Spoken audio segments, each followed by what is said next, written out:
Welcome back to the Art and Yoga and Wellness Podcast. I'm your host, Kira Whitaker. All right, you guys. So in today's video, I'm going to be talking all about asking, receiving, wishing, wanting, planning.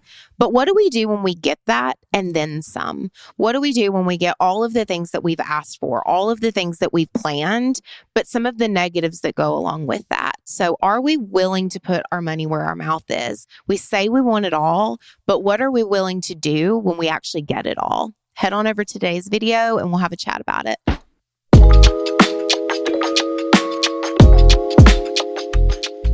Welcome back to the Art and Yoga and Wellness Podcast. I'm your host, Kira Whitaker.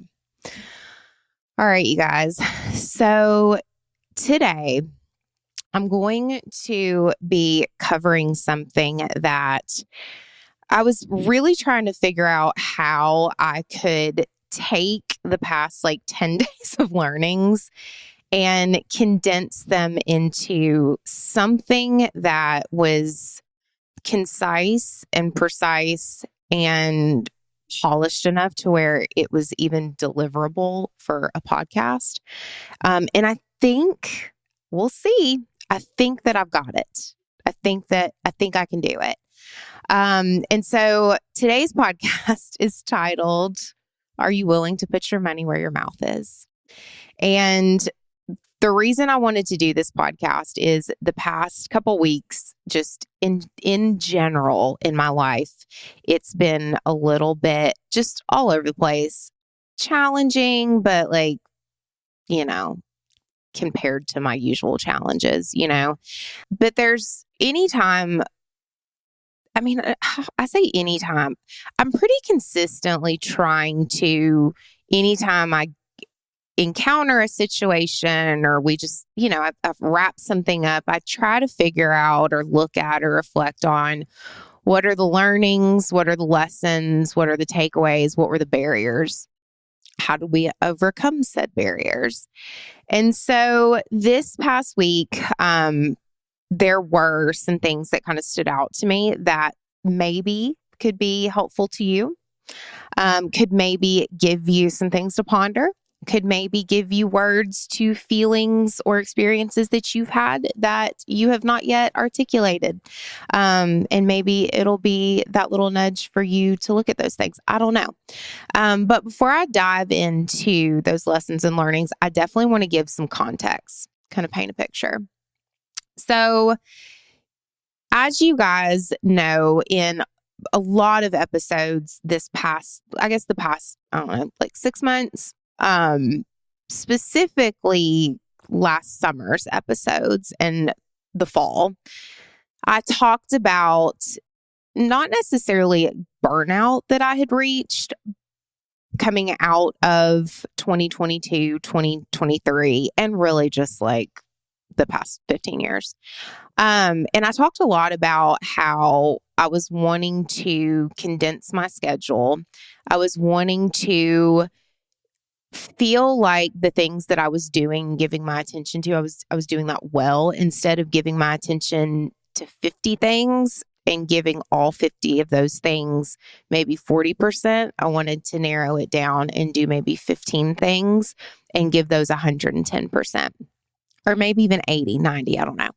And so because of that, last year, I decided to drastically go down on the amount of clients I was seeing, both health coaching, definitely yoga, because that's my largest clientele, because it's the clientele I've had the longest. And as I've mentioned multiple times in different conversations, those clients just tend to stay with me for a long time. And so that clientele was really, really robust and still is, but I've just definitely decreased my hours. And then also we had wrapped up a lot of projects last year. We finished and closed on our mountain house and finished that project. Got it finally launched on Airbnb. My amazing friend Shelby manages that for me, so I don't deal with the bookings, which is great. Did a lot of back in things with my husband's business that was extremely time consuming. I finally finished everything with Vanderbilt. And then after I was done at Vanderbilt, studied, prepared, sat for the national board exams. And so just a lot outside of a pretty established and booming yoga therapy business. And then I added health coaching to that as well. And so that just added more services and hours. Oh, and we started a podcast, if I didn't mention that.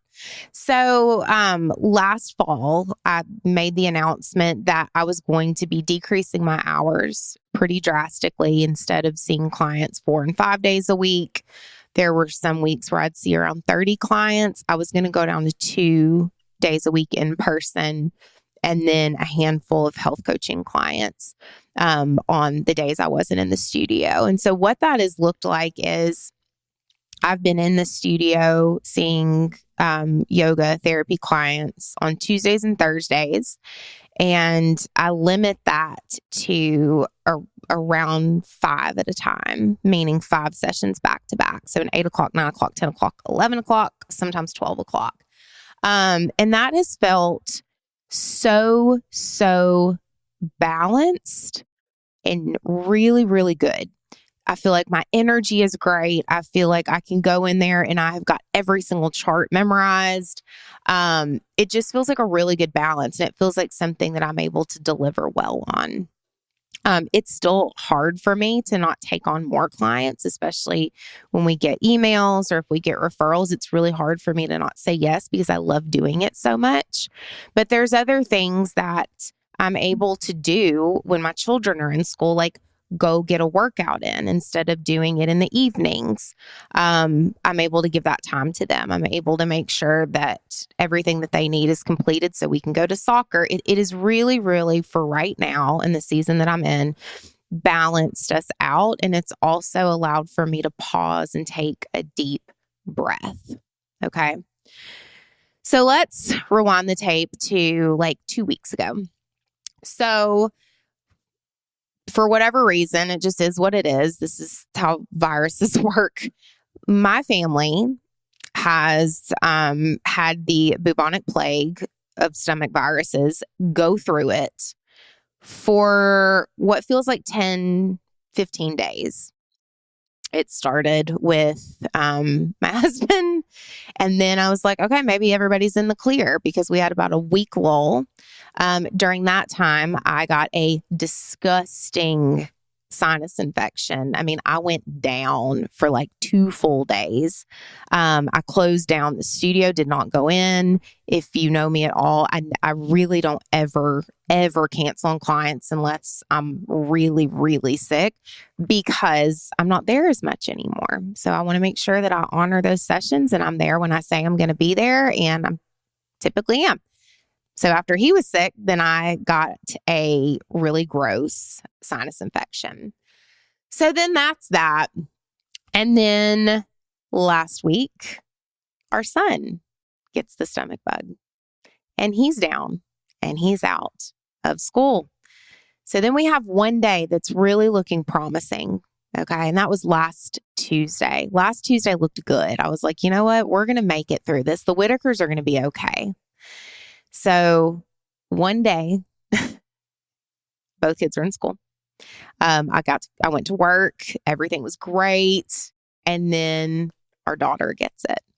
She goes down Wednesday, and I have to text my clients, I can't come in. I'm so sorry. And guess what? Next week is spring break. So I'm not going to be here next week either. So I don't even know if I have a job anymore. This is just a hobby, I guess, because I'm not ever working.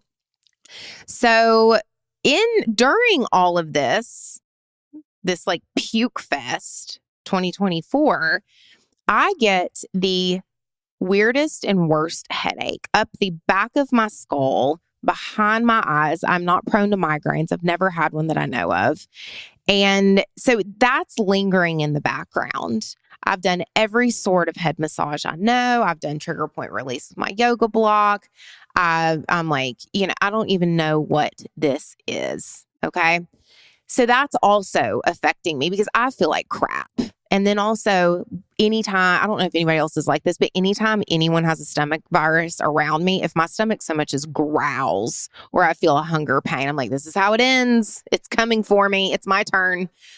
So that was the last 10 days. So when I tell you my job and my role has been not working, not seeing adults, not having adult conversations, it has been washing every bit of bedding and towels and carpet in our house, washing out trash cans, cleaning up vomit. That's what I've been doing. And so where this led me was these sneaky little moments where I was offered the opportunity in my brain, in my human flesh, to complain about it. Right? As one would. Like, who's going to be like, have this like grateful, joyful spirit about cleaning up vomit off the floor? You know, like, we can all be honest. So I had these little teasing, tempting moments for me to complain and to have this kind of almost like bratty unkindness in me about like, this is getting ridiculous. This is getting old. I'm having to do this again. Oh my gosh. And where that led me, because I've had, 2 freaking weeks of this, lots of time to ponder, is, am I willing to put my money where my mouth is? And I, a year ago, started thinking about, I would love to have just a season, even if that's not where I'm called to be long term, but I would like a season to just catch my breath and care for my home. And if you go back to the Hustle Culture podcast I did a few weeks ago, I talked about feeling a yearning and a calling to come back to my home and to just care for that and exist in that and steward that well for a minute. So here's been my opportunity to do it. To care for my home. Isn't that what I said on a public platform where hundreds of people listen to me gab every week? I want to come into my home and I want to care for my home. But was I willing to put my money where my mouth is? Or did I just want to care for my home when it was like, maybe I'll learn how to start making sourdough. I want to care for my home when it's taking care of my animals outside because that's what I enjoy. Is it, I want to take care of my home and I want to be in my home when I'm getting to do the things that I like and in the areas that I thrive and that come naturally to me, in the areas that I get to lean into my gifts and don't stretch me? Or am I willing to say, this is what I'm hoping for. This is what I'm calling in. This is what I want for myself and my family. And then after that, be willing to completely submit and receive to however it comes back to me. And that's what I wasn't really prepared for and I wasn't really sure of.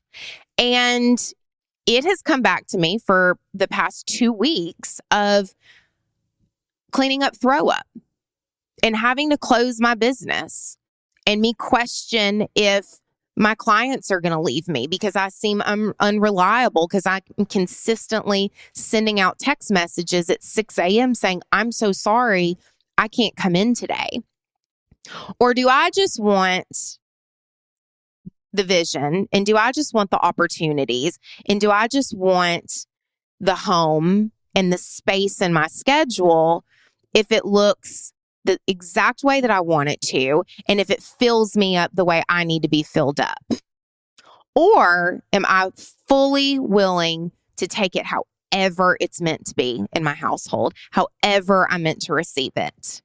And so the challenge and the lessons and the learnings out of this and the prompts for you are you willing to put your money where your mouth is?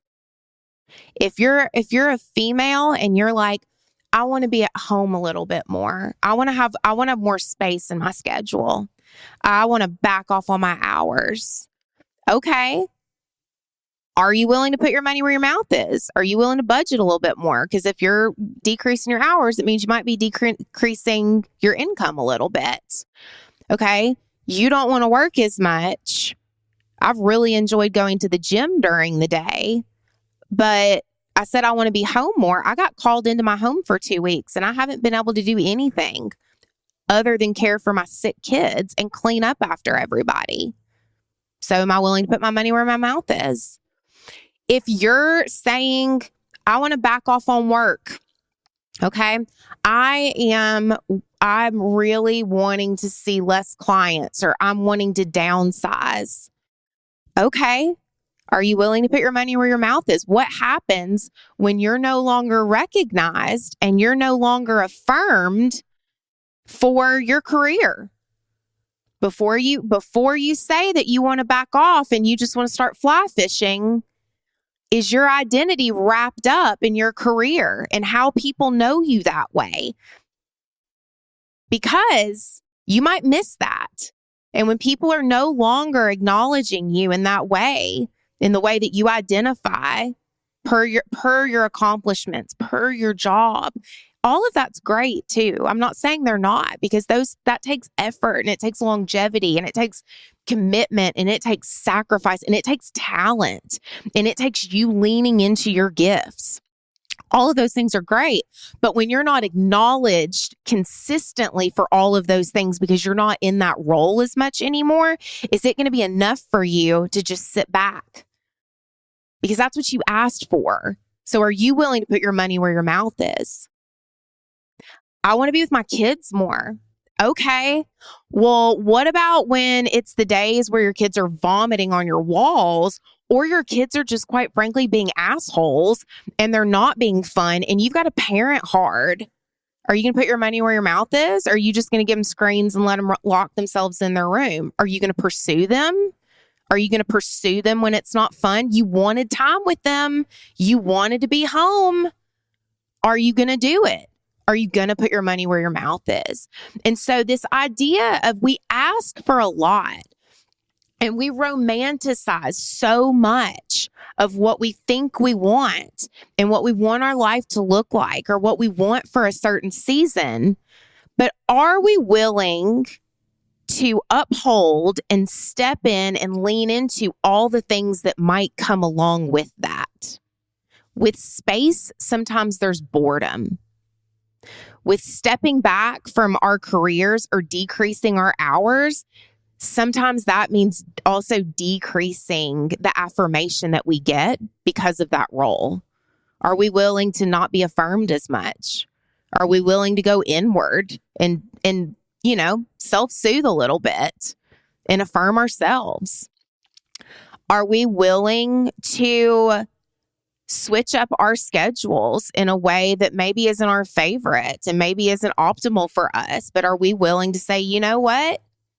If my spouse needs me home at 5 because that quality time is really important to them, all right, then I'll go work out on my lunch break. Because you know what? If I need to be home for dinner and that's what we need right now in this season, great.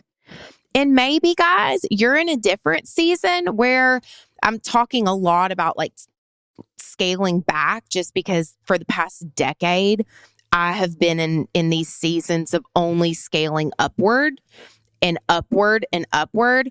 But let's go ahead and flip that on its head. Maybe you're in a season where you're being called to lean in more. Maybe you're in a season where you're being called to be stretched, and you want the promotion. You want the house. You want time freedom, or, whatever it is down the road. Well, then you might be in a season to sacrifice now. You say you want those things. Are you willing to put your money where your mouth is now, so that you can have what you want tomorrow? So all of these things are just things for us to think about, because we get so talkative and we proclaim so much and we say we want so much, but our words have a lot of power. And our words have so much meaning that's obvious and then not so obvious. And so as we speak these things out, as we long for these things, as we romanticize these things in our life, my invitation for you with today's podcast is, ask yourself, am I willing to take all of it? Because if I want to just pick and choose, I might need to be really careful because those are the things that aren't going to be in your control. So as you ask for these things, as you implement things in your life to get things, are you willing to take it all? Because if you're not, you might need to rethink it. I wanted space. I wanted one season where I had less on my schedule. I wanted to be home. I will keep saying that. I asked to be with my kids more. Okay, I got to be with my kids, but I need to be willing to do it all. I need to be willing to do the ugly. I need to be willing to do 2 full weeks of very minimal adult interaction. I need to be able to say, okay, I said I want to be able to put my family first. Then don't be resentful that you're having to close your business down and you're not getting to work and that you're fearful that your clients might leave you because you seem unreliable right now. I need to step in with both feet. I need to make sure I'm all in because I asked for it.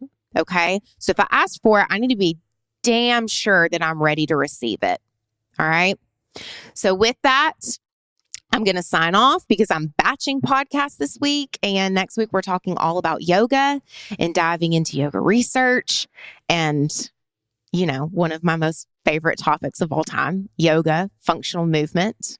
So yeah, that's all I got for you guys. I hope today wasn't too ranty, but it was all of these things and thoughts and feelings that I had kind of brewing and circulating in me this week that I really felt like I should do something with, because why was I processing it and why was I being intentional with the sitting in it if I wasn't able to articulate it in some way that could be useful to myself, even if it was just journaling or you all. So I hope that there were a couple of things you could pull out of that storm of words, that word salad, and that it benefits you and helps and supports you in some way. So I'll see you guys next time. That's all I got. Bye.